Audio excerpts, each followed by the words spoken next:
everyone, representatives around the world and in the room.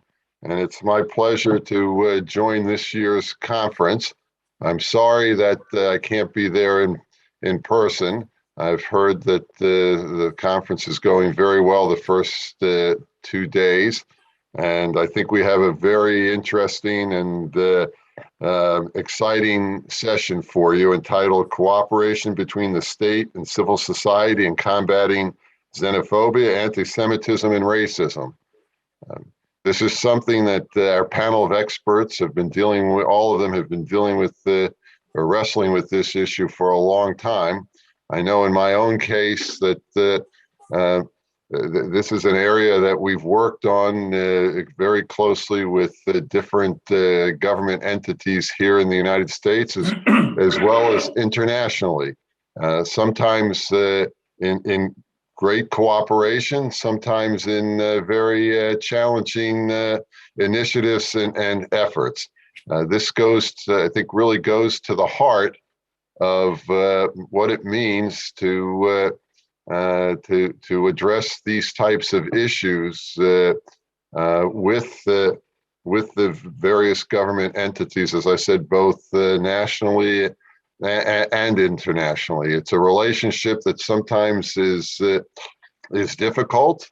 It's a relationship that usually starts with activists, either individually or through different non-government organizations trying to address specific issues on very different levels. And I can speak, from a personal level. I can speak to true cooperation with the here in the United States with the executive and particularly with the legislative branches of government. We have always tried to approach our mission, in this case, trying to combat anti-Semitism in a positive and cooperative way. But sometimes that's not the case. Sometimes governments and the parts of government have to be pushed and have to be prodded. We hope that that's not always the case, but sometimes it is, and sometimes without voices from the outside, governments would ignore what's happening in their own countries, let alone abroad. And we have a good mix. We have a very good mix of speakers today. I'm going to, you have a list in front of you, and I'm just going to start, and we'll go down the list. We're going to start with Christie Edwards, who's the deputy head of the OSCE Office for Democratic Institutions and Human Rights, commonly known as ODIHR. She is someone with a significant background in these issues. And Christie, I turn to you to be the first speaker. But before we get started, I'm going to ask all the speakers to talk for about 5 to 7 minutes, 8 minutes tops, and then we will come back for a round of questions. So, Christie, the mic is yours. Thank you so much. Thanks also to the Russian Jewish Congress for inviting me and for ODIHR to speak today. As Mark said, I'm the deputy head of the Tolerance and Non-Discrimination Department at ODIHR. And for those of you who aren't familiar with the work of the OSCE or ODIHR's mission, the Organization for Security and Cooperation in Europe is comprised of 57 participating states in North America, Europe, and Central Asia. And the Office for Democratic Institutions and Human Rights, or ODIHR, is specifically mandated to assist the participating states in implementing their human rights commitments. And my department in particular works with states on addressing hate crimes, racism, xenophobia, anti-Semitism, intolerance against Muslims, and intolerance against many other communities as well. And in doing so, in accomplishing our mandate to assist the participating states, as well as civil society organizations in addressing these issues, we have produced a number of tools and resources and educational materials that I'd like to share with all of you today. So I think first it's perhaps the most important one that I can mention is our annual hate crime report, which is released every year on November 16th, the International Day of Tolerance. And we release data that is provided to us by all 57 participating states, or which is required by all 57 participating states, or committed to release this data. We receive it from the majority of them. Their official data on the reports of hate crime that they receive, as well as the data that is given to us by civil society organizations as well. And so this information is released every year. We release official data as well as the civil society hate crime incidents, and it's released by state as well as by bias indicators. So showing how this information is broken down in the reports that we receive, whether it's an incident of racism and xenophobia, anti-Semitism, et cetera. And this information is truly an amazing resource that civil society organizations can use when working with their governments on how to better address these issues locally and in their communities. We also have a number of security guides and resources. The first one that we produced was a Jewish security guide, and this was compiled with information and resources that we've received from a number of Jewish communities across the OSCE region. And due to the amazing response from this and similar requests from many Muslim communities, we've also recently released a Muslim security guide as well. And both of these guides provide information for local communities on how to work with the police in their local communities, how to work with government authorities, security forces, and truly how to have a community response to protection and security in their communities. And also it's a wonderful resource for the law enforcement officials and other security forces to better understand the issues and cultural traditions, religious holidays, et cetera, that these communities celebrate, and make sure that they're aware of all of these issues themselves. We also have a number of educational resources available. We've got a number of them that have been produced specifically around anti-Semitism. We produced a policy guide for lawmakers, for policymakers, that go into all of the different ways in which anti-Semitism or the teaching about anti-Semitism can be woven into national policy frameworks, as well as specific tool sets and curricula for teachers, for educators at all levels of institutions. So primary, secondary, and tertiary level resources, so teachers can truly implement some of these tools and trainings in their classrooms. And then finally, I wanted to spend a little bit of time specifically talking about our tools for civil society organizations. We do a number of trainings for civil society organizations all across the OSCE region, from Central Asia to Europe to North America, on how civil society organizations can recognize and report and work with their local communities on hate crime and providing support to victims of hate crime.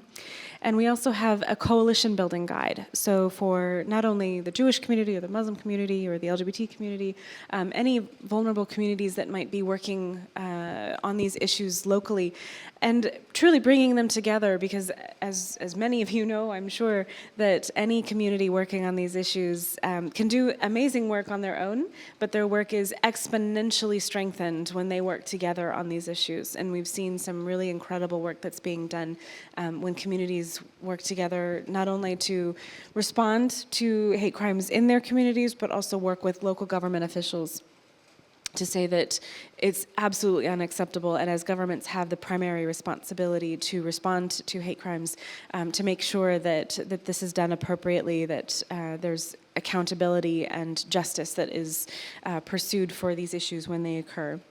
And then finally, we have a number of legal and ethical tools that И, наконец, у нас есть целый ряд юридических и ensure этических that инструментов, support to victims of hate crime are adequately provided.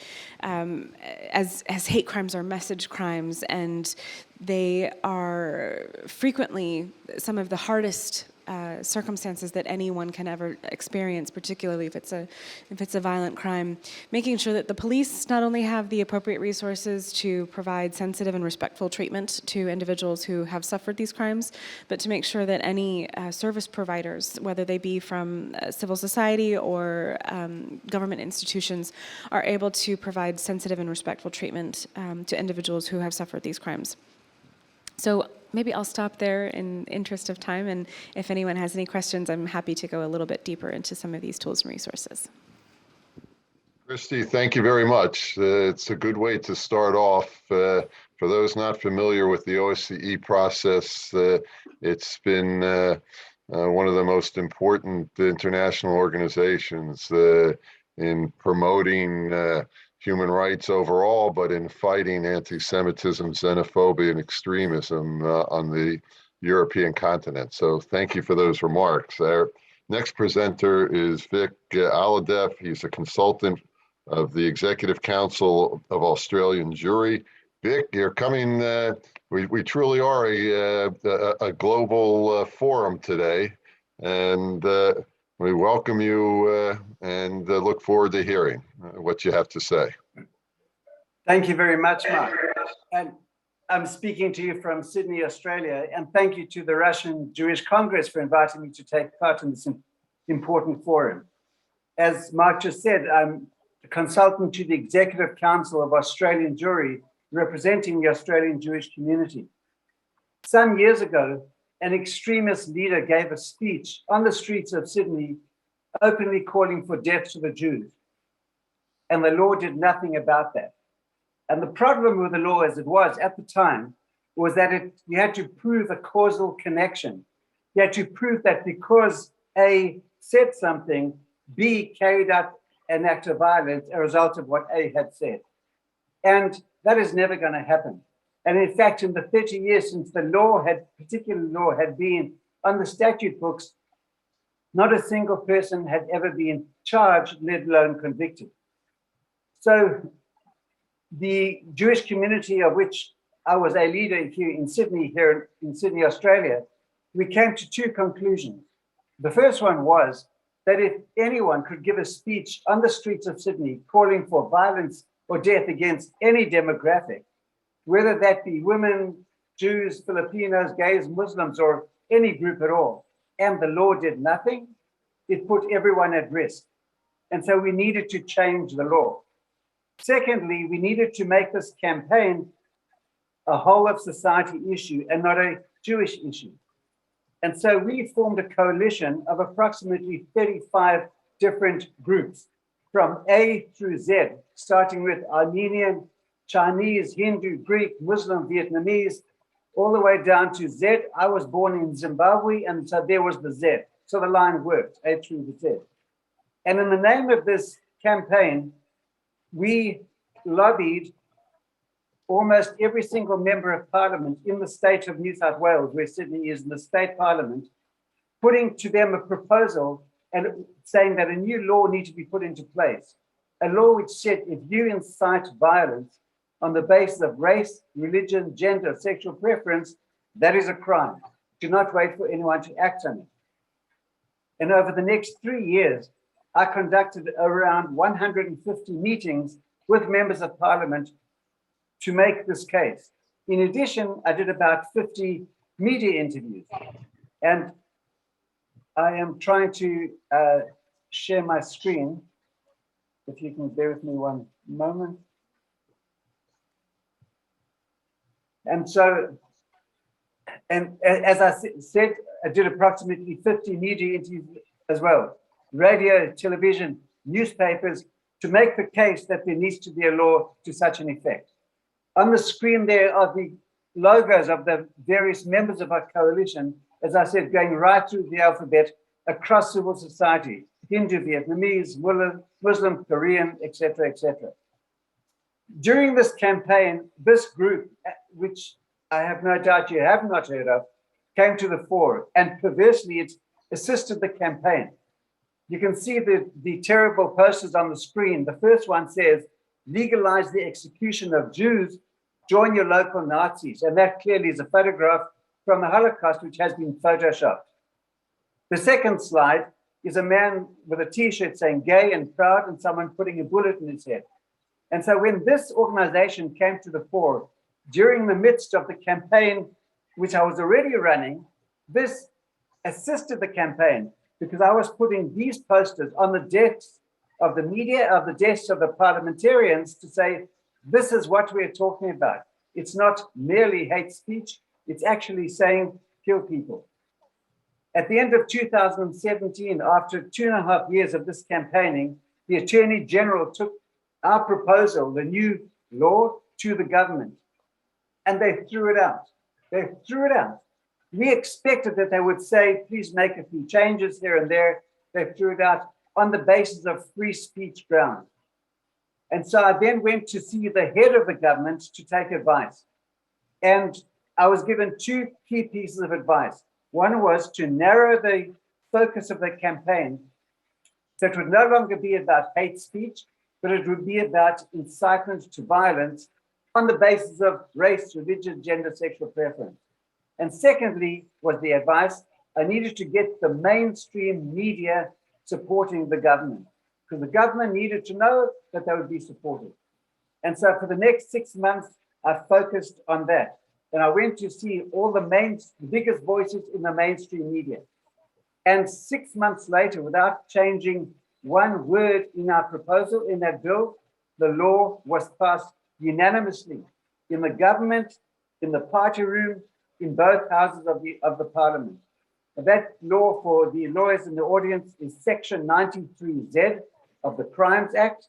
And it says exactly what I've just said, that if you incite violence on the basis of race, religion, gender, and sexual preference, that is a crime right there. The law has been on the statute book since June 27, 2018.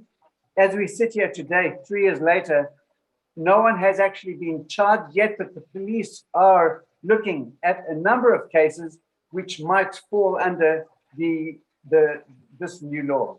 So I will stop there, happy to take questions later, but it's a classic case study of civil society working together with government to bring about a law which protects not just Jewish people, but every single person who's a resident of this state. Thank you very much. Nick, thank you. In fact, you raised an issue I hope we can get into during the question and answer session later, made some points about the importance of coalition building and about how when trying to address a specific issue, we can also look at the greater good and how it impacts not just a particular group, but many groups. And you know, we have an expression in the U.S. There's strength in numbers, and I think you've just demonstrated that. Our next presenter is Eli Nacht. He's the deputy mayor of Ashdod. He's also chairman of the World Jewish Congress of Municipality Leaders in Israel. Eli, we look forward to hearing from you. It's working? Yeah. It's my pleasure to be here. I actually plan to speak in Russian, but since all my colleagues here are English speakers and yourself, so I will try to do it in English. What I'm trying to say is the power of the municipality about combating the anti-Semitism right now, today. When we're thinking about changing a reality or combating anti-Semitism, we usually speak about prime ministers, government, parliament. We never speak about the municipality because it's too low. But actually, municipality today is the exact place where the things are taking place, are happening. and the influence of the municipality on the life of the people who are touching the people actually on a daily basis is much more important than some diplomats and some prime ministers speaking about high values and signing important agreements. Because on the municipality level, you can actually change the life of the people. You can create the reality. You can decide whether you want to build a synagogue, a church, or a mosque. You can decide whether you're gonna create some Jewish center or some other arena. So you have the biggest impact on the life of the people in the municipality.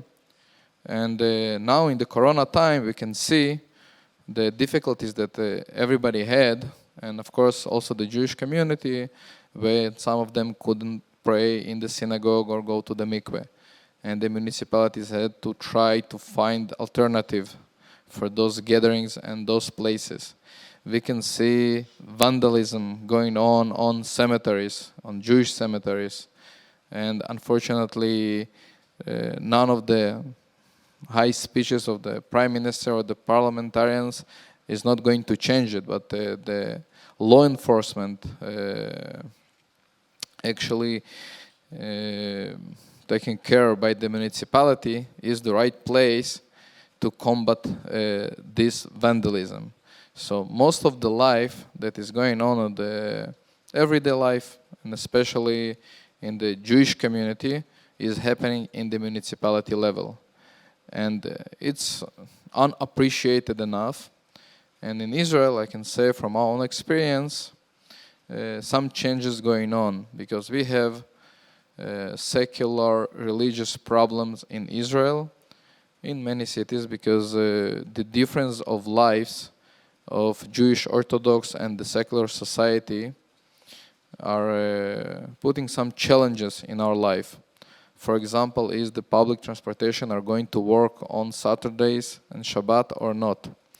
Is the restaurants or other shops are going to be open on Saturday or not? And today's Ministry of Internal Affairs decided to give more power to municipalities for them to decide whether they want how their life to be. Either it will be more conservative, more orthodox, or more secular.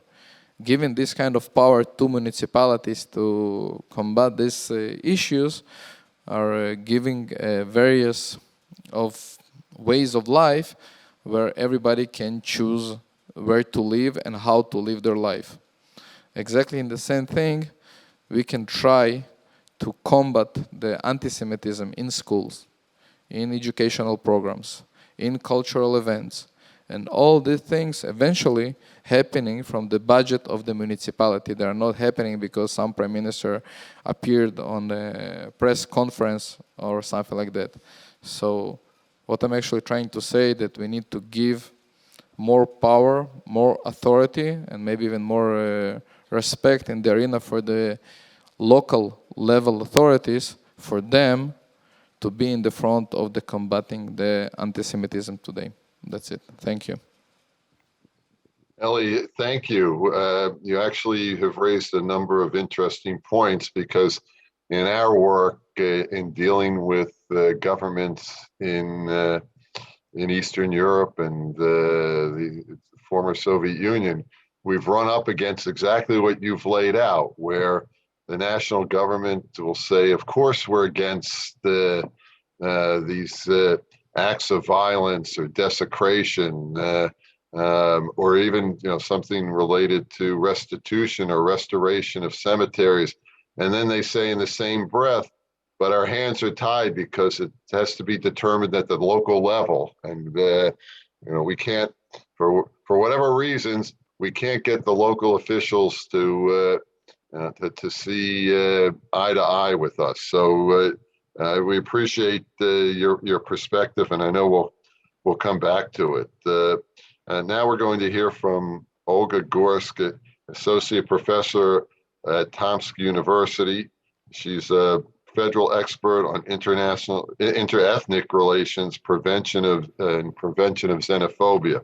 Olga, please.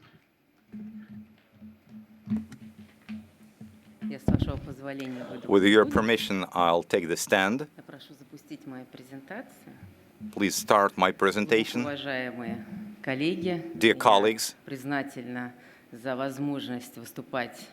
I'm grateful for the opportunity to speak in such a distinguished audience, and the topic of my presentation is a logical continuation of the discussion about the efficient forms of combating ethnic phobia of different kind and at all our previous discussions within the framework of this conference, we paid great attention to the need of constructing educational policy pertaining to national minorities and ethnic minorities, providing their rights. And my topic didn't appear by chance. For 15 years, I am involved in ethnic cultural education and in the topic of combating antisemitism and xenophobia. Came to this theme through education. The main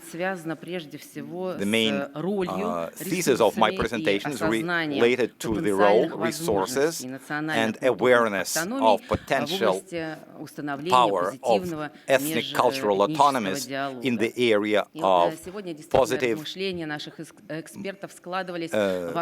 multi-ethnic dialogue.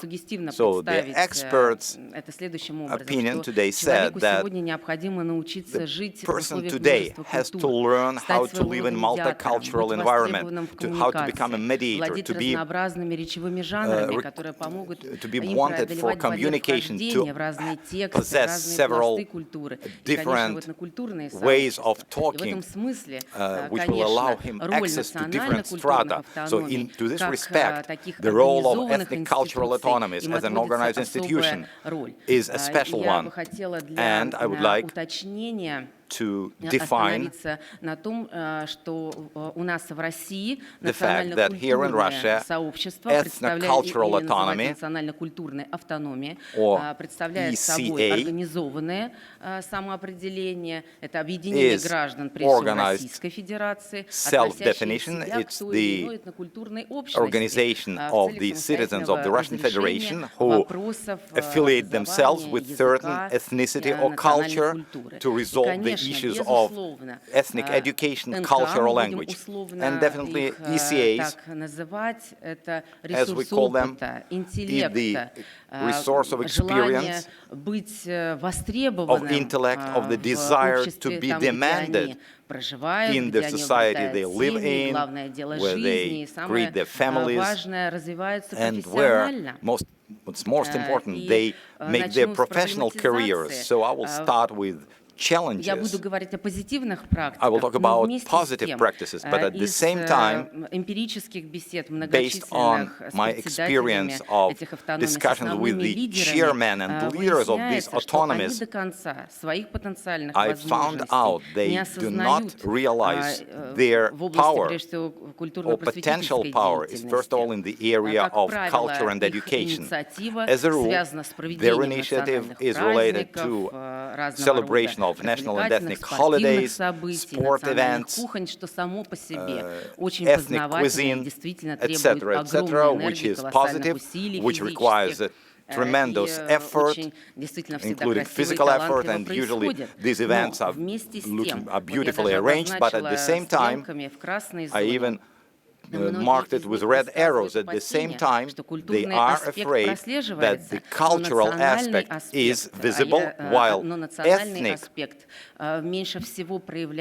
is less and less manifested in public discourse. What I'm trying to talk about is we need to explain ethnic cultures, ethnic mindset. We need to talk about culturally important texts. So basically, we do not know so much about each other, and despite the fact that today's society is very open from the informational point of view, but still, I would like to emphasize that we know only little about different behavioral models, different ways of looking at the world. And here, of course, we need to fight this ignorance. So the role of national cultural associations is a role of organized institutions in Russia.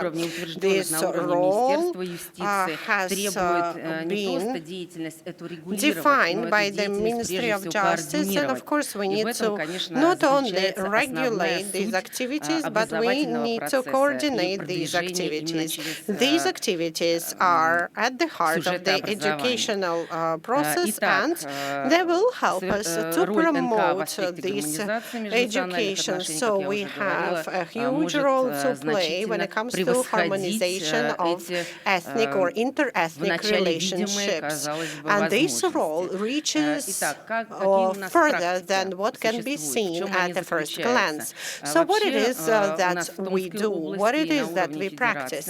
In the Siberian city of Tomsk, the regions near it, and at the federation level, I would like to say that we work on several levels and we have many projects. We provide educational activities, we do outreach, we provide psychological support. Talking about education, of course, we are talking about general education, professional education, occupational training, working with cultures and working with local authorities. So what makes our initiatives successful?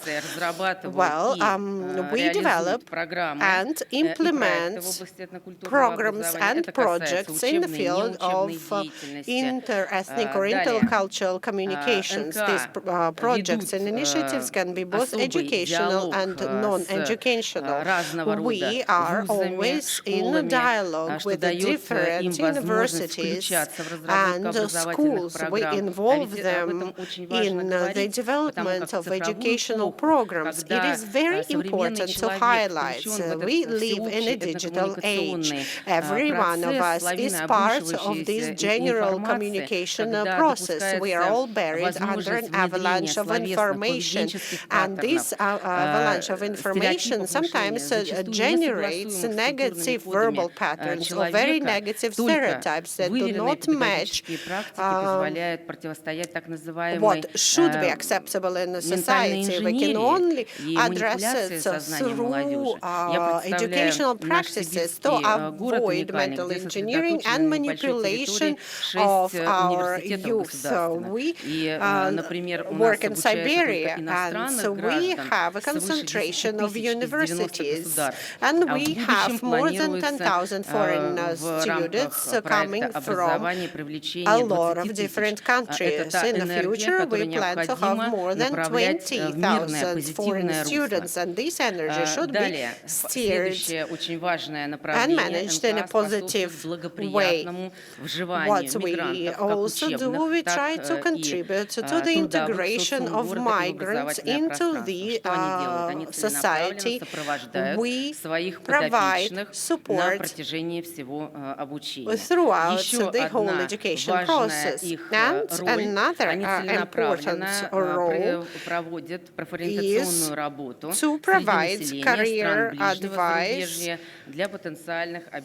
and to give this advice to students who are looking to get enrolled into universities. And practices like these can be also adopted by other associations whose members are participants of the educational process, who are stakeholders of this process.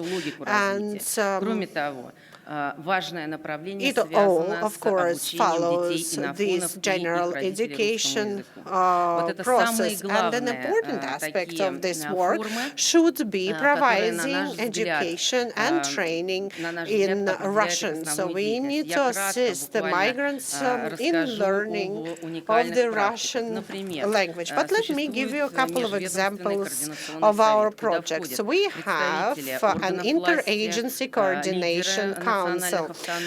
This council includes public authorities, leaders of ethnic autonomies. It includes people who work in universities, who come from high schools. And of course, we really need the work of this council. Without this council, we wouldn't even be able to integrate our educational programs into the curriculum of education provided by ethnic autonomies. We organize a week of commemoration, and this week wouldn't be possible without involvement of the representatives of different coordination councils. In 2012, the idea of this week of commemoration was focused on the names and biographies of the soldiers who freed the people from Auschwitz.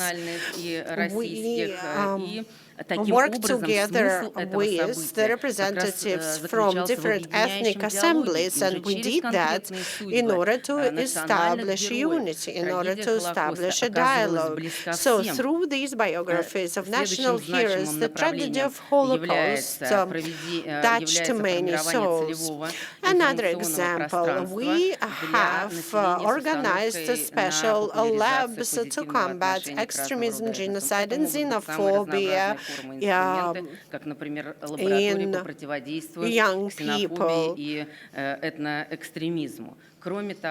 Apart from that, I already mentioned that we pay special attention to teach migrant kids and their parents Russian. This is very important because currently we have a lot of people living in our cities, living in our region, people who live in Russia, and of course, if they don't understand Russian, if they cannot speak it, if they do not know the Russian cultural code, the cultural code of the society that they're trying to become members of, we cannot fully integrate different ethnicities into our society. They cannot get education or have a good career if they cannot participate in a dialogue because they do not speak the language. And of course, all of the activities are very important, not only because we are the interpreters of meaning, sometimes we quite literally are the translators between different languages, but we also provide interpretation or so-called deciphering of cultural codes. These cultural codes are very hard to understand when a person doesn't speak the language at a native level. So we point out different behavioral models. We point out different cultures that are very specific for each ethnicity or each cultural group. This is only a small part of our educational activities that we do to combat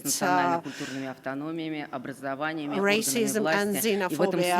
We work very closely with the governments and different public authorities. And in all of this work, public authorities are not merely the observers, but rather very active participants. We established a dialogue through the Coordination Council, through regional and municipal councils. This is a dialogue that we constantly maintain with the government. So everything I talked about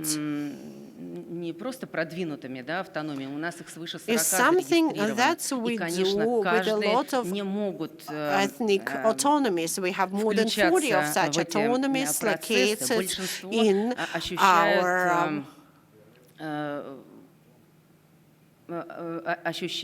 region, but the majority of these ethnic autonomies feel the need for very consistent coordination. The potential can only be fully unlocked when we concentrate on education. Furthermore, everything that I talked about today allows us to approach the activities of these institutions or national autonomies. We can solve a number of educational tasks. And when we're talking about public authorities, they also get an opportunity to analyze the situation with ethnic or interethnic relationships. Our experience is reminiscent of the experience of our international colleagues. But what do we need to do? What is going to be significant in this work? First of all, we need to change the way of thinking. We need to make sure that we have all of the needed resources available, be it financial or educational resources. To rephrase what Jewry mentioned yesterday, we have to say that actions follow the money. So once an idea is materialized, we need to offer different tools and solutions. And once it's offered, that's when we can see all of our goals and tasks come to fruition. We also need to develop networks of cooperation between cultural, ethnic societies, between universities and schools in order to improve interethnic relations. We also need to create new mechanisms, new administration mechanisms to coordinate the activities in different parts of Russia or between different stakeholders. We need to organize educational events or open lectures, and we need to involve people who are not just professionals in their fields, but who also have experience working with different ethnic communities. We also need to develop innovative educational programs in order to improve the training of teachers, so that the teachers and mentors get all of the required knowledge. If we do all of this, then we can have comprehensive interethnic dialogue, which will harmonize interethnic relations and which will help us combat xenophobia and racism. Thank you very much.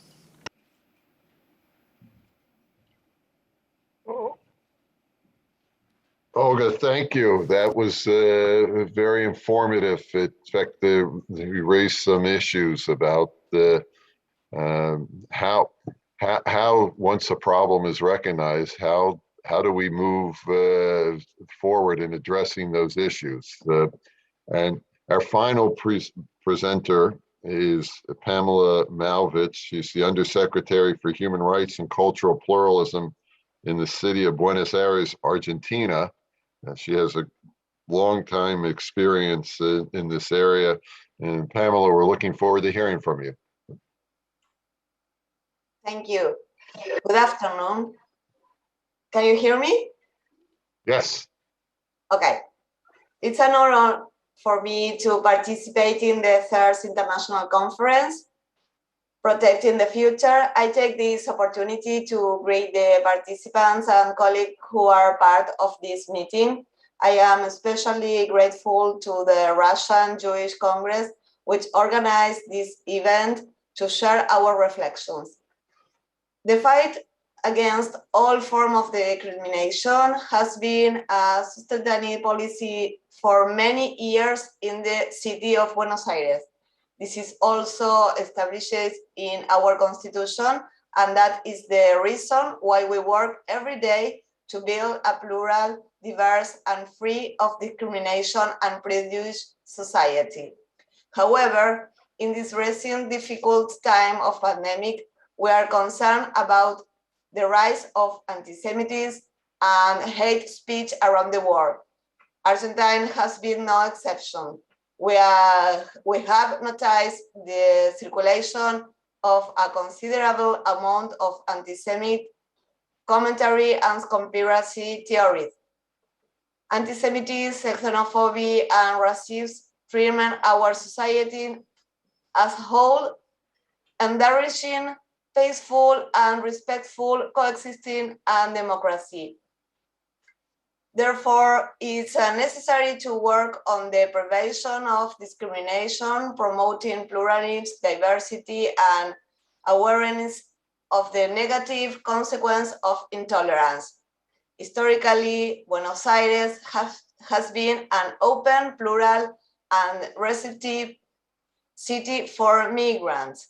The city government is proud to have more than 50 collectives that participate, coexist, and contribute from their cultures, practice, and traditions to the construction of an inclusive society that values and recognizes the power of diversity.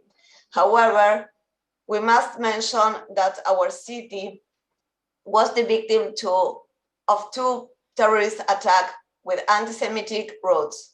The bombing of the Israeli embassy in 1992 and the AMIA in 1994 left an indelible pain in our society and history.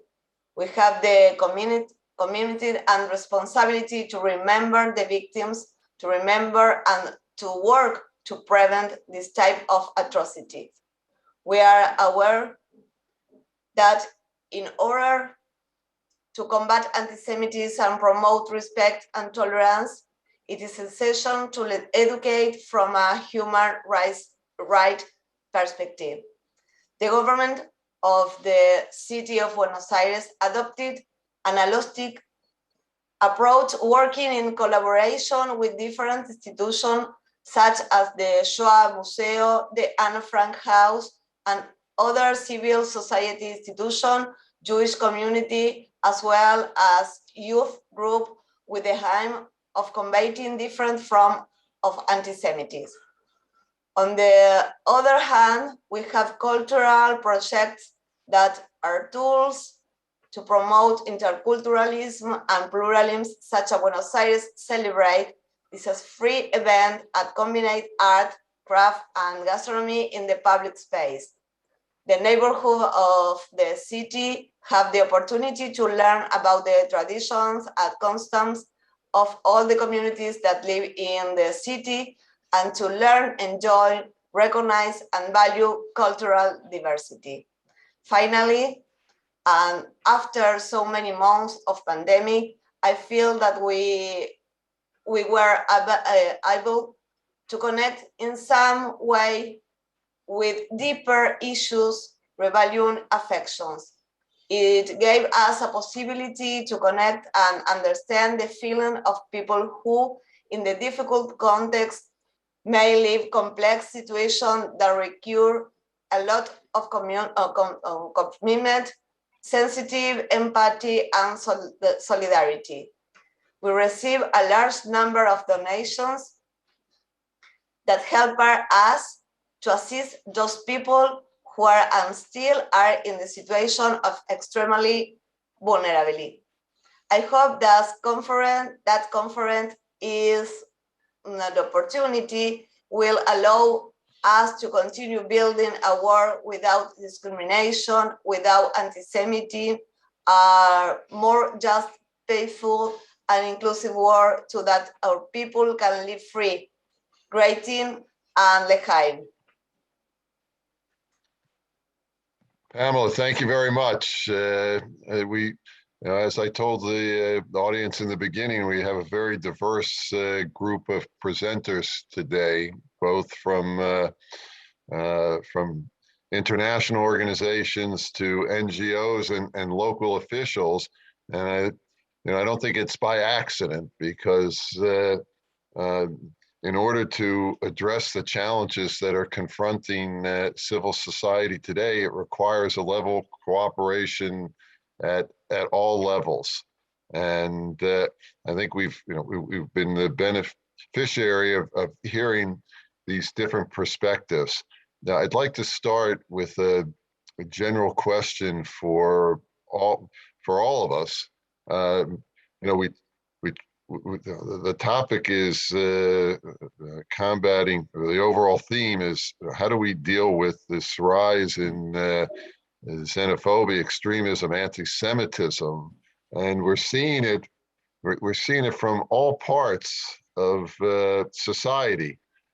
If there's one common ground for the far left and the far right, it's their mutual hatred of certain groups, and particularly over the last few years, where the far left and the far right meet, is their disdain and hatred and sometimes violence against the Jews around the world.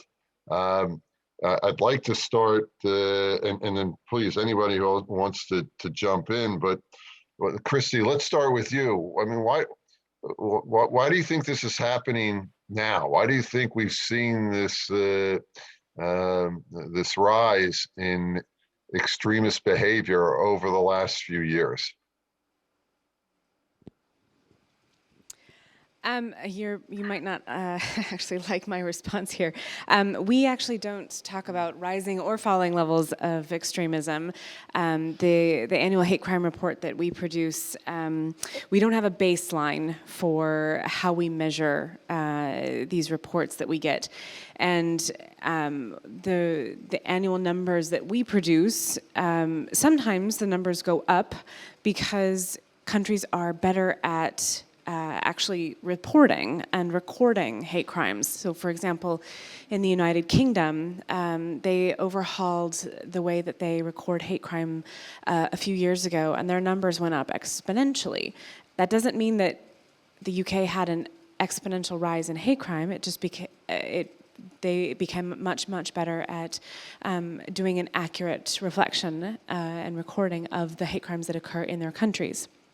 What we try to do is to provide the tools and resources to the OSCE participating states so that they can, in fact, do a better job of recording hate crimes.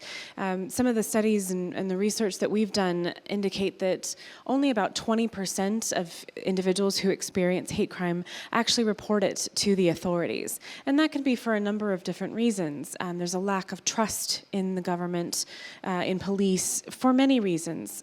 Sometimes because the authorities don't have a great track record of dealing with minority communities. Sometimes it's because they've committed acts of violence themselves.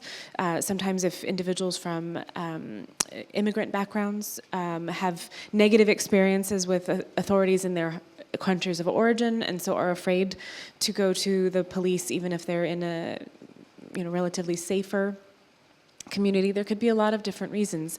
And so making sure that trust is built is absolutely imperative in order to have a more accurate reflection on the number of hate crimes that do occur, in order for the police and for all others who are working on these issues to resolve them.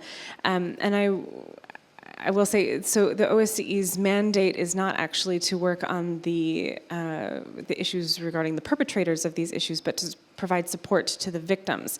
And so we look at ways in which we can provide support to victims. And I might defer to some of my colleagues who represent some of the government authorities, as they might be able to speak better to some of the reasons why in their particular communities these hate crimes are occurring.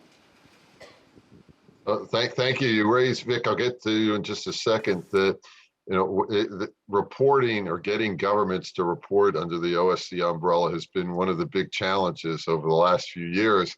It's something that my organizations and my organization, working with other organizations, have tried to encourage better reporting mechanisms so that we can get, so we can have a better understanding of what's happening. And it's something that we will continue to press on. Vic.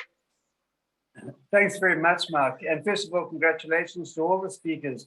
The reassuring common denominator among all the speakers is that everybody's working towards, at the end of the day, the same goal. And that's, social inclusion, a better society for all, for everyone. But you touched on an interesting point, Mark, or you picked up an interesting point in terms of advocating for everything that everyone's been talking about, and that's coalition building. And in my earlier remarks, I talked about how important that was in getting a new law onto the statute books. And there are two clear examples, and you yourself, Mark, mentioned the phrase strength in numbers. And obviously politicians need to know if they're going to do something which is making a significant change, they need to know that the voters are going to support them, that at the end of the day, they need to be elected next time. So strength in numbers is important. But there's also a deeper level to the need to bring coalitions together and to coalition build. And that is that when any particular group is looking for social change, and in this case here, we're talking about anti-Semitism, so obviously we're talking about Jewish communities around the globe, we need to get civil society on board. We need to make the point that we are not seeking any particular advantage for any one group, in this case for the Jewish community, which is to the disadvantage of broader society, so that the social change we're looking for will benefit everybody. And for that reason, it's important to bring coalitions on board, to bring other communities on board, because at the end of the day, if it's bad for one, it's bad for all. And if there is racism against any one group, no group is safe or secure. And so for both reasons, A, strength in numbers, and B, just to get civil society on board, coalition building is so important in trying to achieve social change, political change, legislative reform. Thank you. Mark, can I add maybe one more point on the coalition building Sure. issue?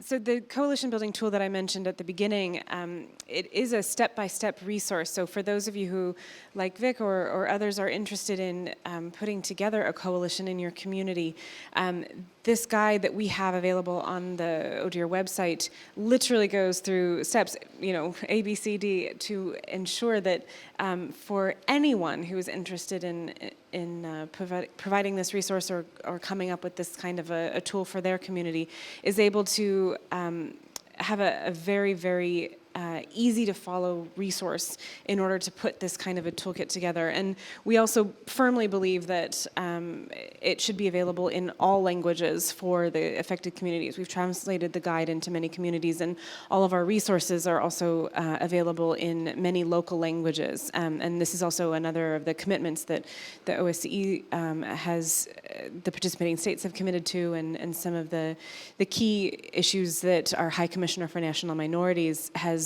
indicated, that in order to build trust and to ensure that communities are working cohesively together, that the local languages of particularly immigrant communities in their host countries, that they have all of the tools and resources and access to information in their local language so that they can keep their history, their culture, their tradition, as well as, of course, learning the local language as well. But it's really important for them to feel that they can continue their social identity and then build these coalitions and partnerships with the communities that they are living with and among.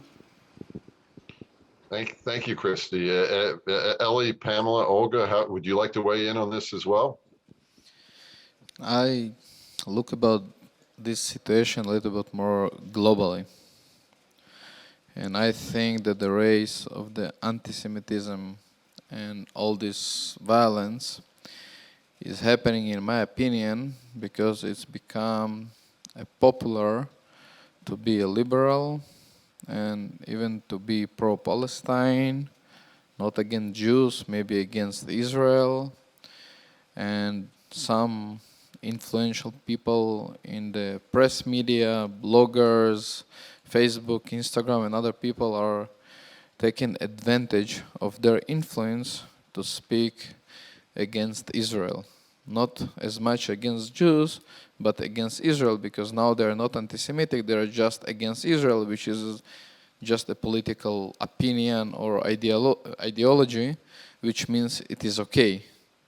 And the problem is becoming much more difficult for us to overcome. And that's why, in my opinion, we need to use this much of influence people and popular people to make being pro-Israel to be it something that people would like to be part of it. It's very important because the power and the power of change is, in my opinion, of course, eventually it's in the educational programs, in the schools, in the legislative agenda, and it's in politics, it's in the government.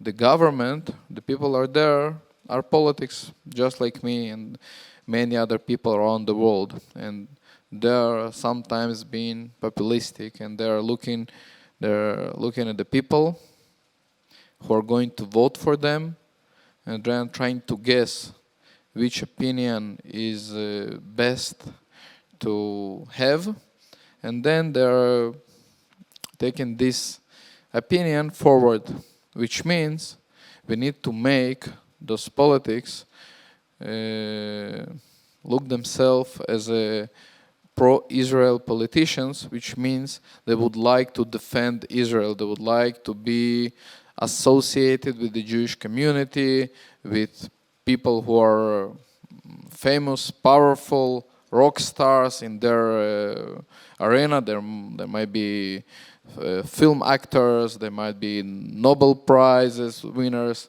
but eventually, if I'm looking at Europe, for example, I see Islam radicalization. I'm not saying all of them, of course, but I'm saying there is some muftis and other spiritual leaders who are driving the Islam population into violence and radicalism, and this is something that we need to combat against it. And since the Muslim population in Europe becoming bigger and bigger, in the future, the same politicians will look at their electoral power and understand that they need to take under their consideration their next agenda, what is this population is looking for. If they want to get their votes, so they will have to be against Israel. And this is the time to act is right now, not tomorrow and not the day after tomorrow. And we need to mobilize all the efforts that we have and what we've been speaking about, diplomacy and municipal and government and Ministry of Foreign Affairs and film actors and bloggers and everyone we can in order to change the view about Israel and make the Israeli point of view and the Jewish maybe point of view to be something acceptable, to be something that you want to be part of it. If we will miss this window of opportunity, unfortunately, in 10 years from now, it will be irreversible, in my opinion, because of the big majority of population in Europe, and they will control the agenda, and unfortunately, our life become much more difficult. And maybe in the future it will not be anti-Semitism, it will be anti-Israelism, but it will be the same thing, just in a different package. Olga, Pamela, would you like to add anything?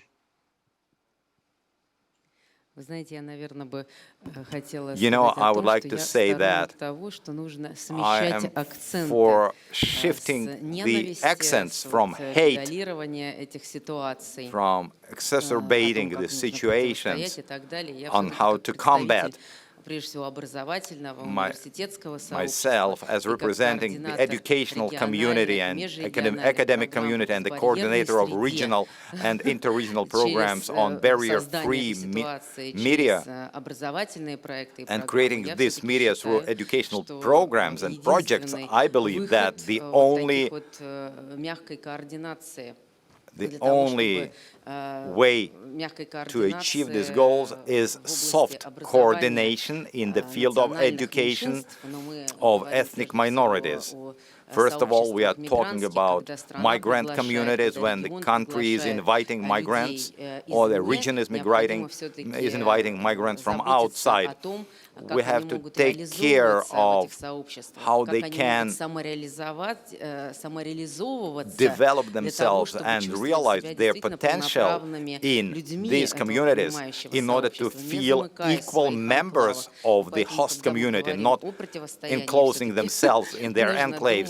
So when we are talking about opposition, we have to think about the issues, suggestions, ideas, and programs that will assist these people to feel successful.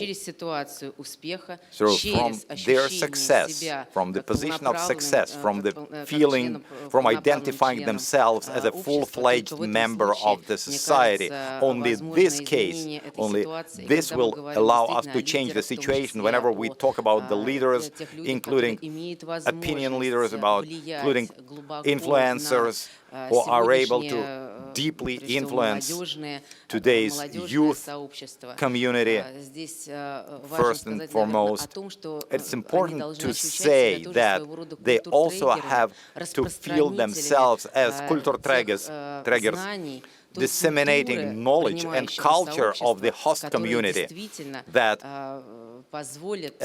will allow everyone to be included into this dialogue. So also the responsibility lies on the people who are able to speak to public at large and to influence people's opinions. I think we have an opportunity in the education way. I think we have to reinforce some people to her voices are more power. I think it's okay. I'm absolutely agree with the other colleague. He speak about the important about the people who are in the discourse of intolerance. We have to fight against this kind of voices, but I don't know if all the responsibilities about the government. I think is the responsibility, of course, the government to be some policies to stop the hate, of course, but I think the organization, the civil organization, different institutions, and the justice and different levels, we have to be in the same team to fight all forms of discrimination. I think again the education in values, education in respect, education about the recognize the value of the diversity is an opportunity, and in this way of the government of Buenos Aires City, we work every day. Well, there's been a common thread throughout all the presentations and the comments, and that comes back to education, and that requires a partnership between civil society groups and governments at all its levels. Vic, I want to start with you, and then maybe afterwards we'll see if there are any questions from the audience. But what happens, because you talked a little bit about it, but what happens when I have my own experiences, but what happens when civil society groups meet with resistance from local and national authorities? This session, it talks about cooperation. How do we develop? But what do you do? What has your experience been when not necessarily resistance, but maybe indifference or a lack of recognition that that these problems exist. And then, I'd like to hear from Ellie and Pamela on the other side. I mean, as local officials, how do you respond when groups like ours come to you? I guess from our point of view, perhaps I can best respond by giving examples of very quickly 3 big programs in which the Jewish community here in Australia is involved. And one is we run a program which we actually borrowed, emulated from New York. There's a program in New York called We Are All New York, run by an inspirational man named Rabbi Bob Kaplan. So we brought that to Sydney and we call it We Are All Sydney. And what that means very simply is that the Jewish community, we engage with the Afghan community, the Pakistani, the Indonesian, the groups across civil society, and we bring leaders together and we basically run basic skills and it's for new immigrants and emerging communities in this country. And the Jewish community runs programs for them and essentially in how to get along in a Western democratic country. And so the beneficiaries are the communities themselves and the Jewish community. We form wonderful alliances. We have programs where we bring together every year, approximately COVID notwithstanding, every year approximately 1,000 students across the board, Jewish, Muslim, Catholic, Anglican, you name the group, and we bring them together.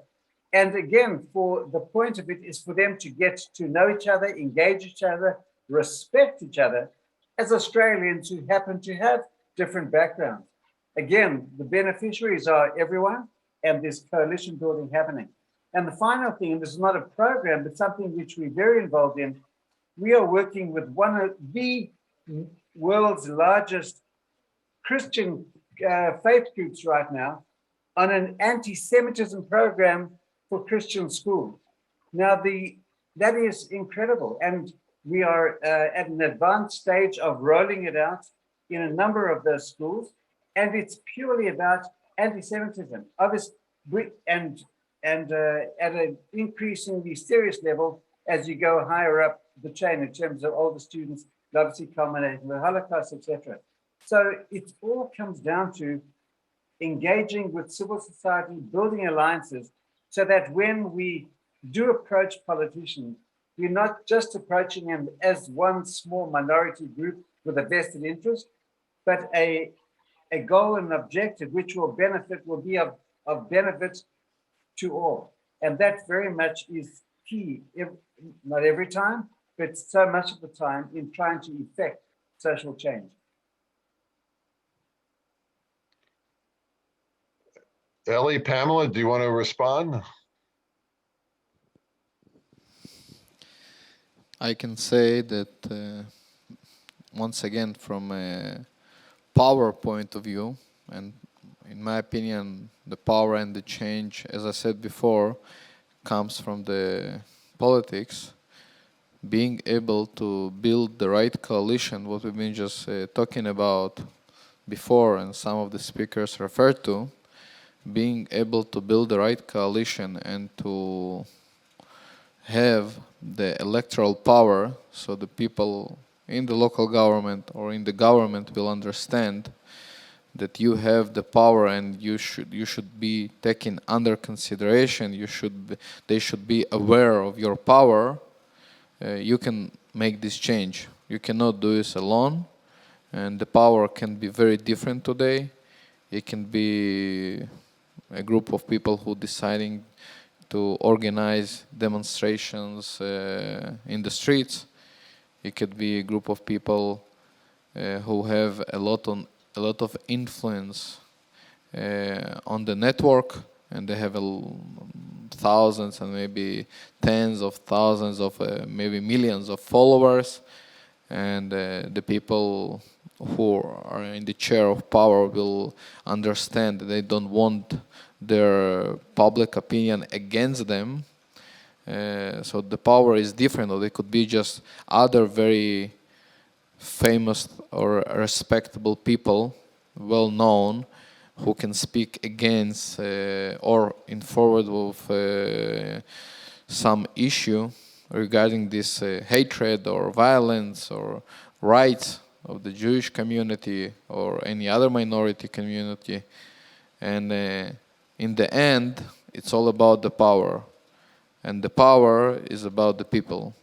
So if you could mobilize your public opinion around yourself, media, press, social networks, or any other way to people to understand that they should not, let's say, play with you, this is the way to make change, in my opinion. And this is how we should act in order to create some safe environment for the Jewish communities around the world. I think government have central task, but there are other sectors that have a lot of influence and that can generate some incident and changes. That is my point.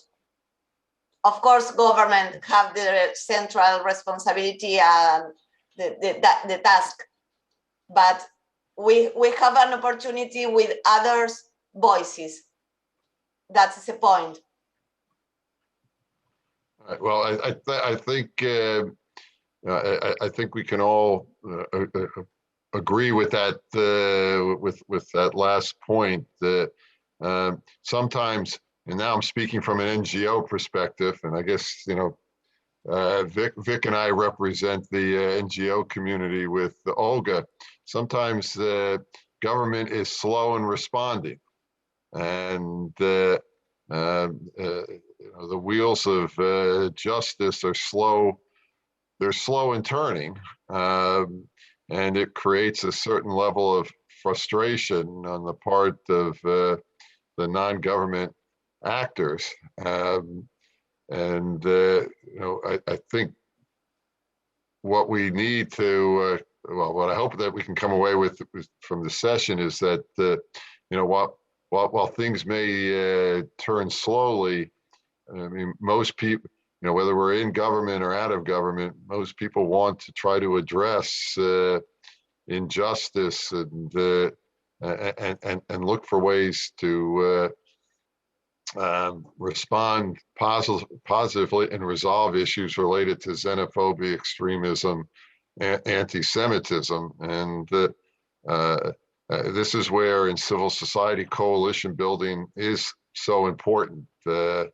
I don't know if there are any, we just have a couple of minutes left. I don't know if there are any questions from the audience or not. If there aren't any questions, what I'd like to do is just ask all the panelists very briefly. There is a question from the audience. Okay, let's hear it, and then we can finish.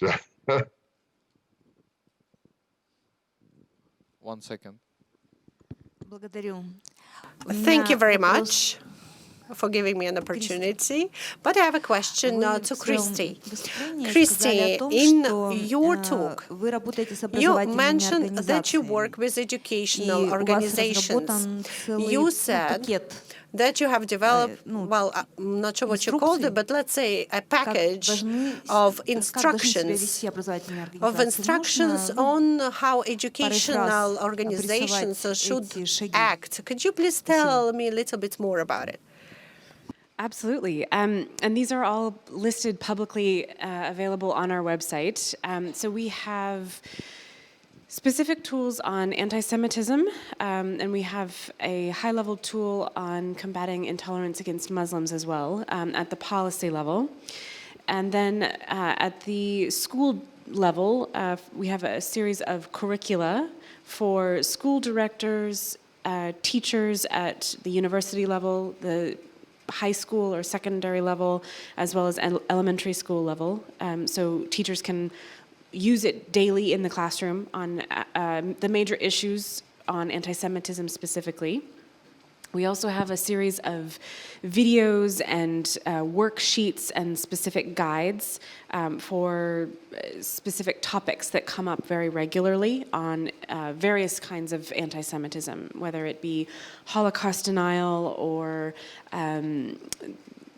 particular types of I don't know what the best, sorry, I'm translating in my head, but demonization of Jews in particular. So very specific guides that are for small lessons as well. So we have all of these fact sheets, videos, and then larger curricula packets available on our website if any of the educators that you work with might be interested. Широко используется коллегами. Do the colleagues, the educators, do they really make use of them? And how much do they use them? Do you have this information? Not off the top of my head, but these all of these tools actually we developed with UNESCO. And so we have been doing a series of trainings for policymakers as well as educators with UNESCO all across the world. And so many of the countries where we've done these sort of high-level conversations, they've been putting together national-level action plans for training their teachers on this curricula, and so they are just now starting to implement these projects in individual countries. So it's a bit early to see how many people are actually using them, because these tools were released only about a year ago. So we're hoping that in the future, we'll have a better data on how many teachers are actually using the curricula. But that's why I'm also happy to share this resource, because it's a new tool that's now available, and we want to make sure that people know it exists. Спасибо большое. Спасибо. Thank you very much.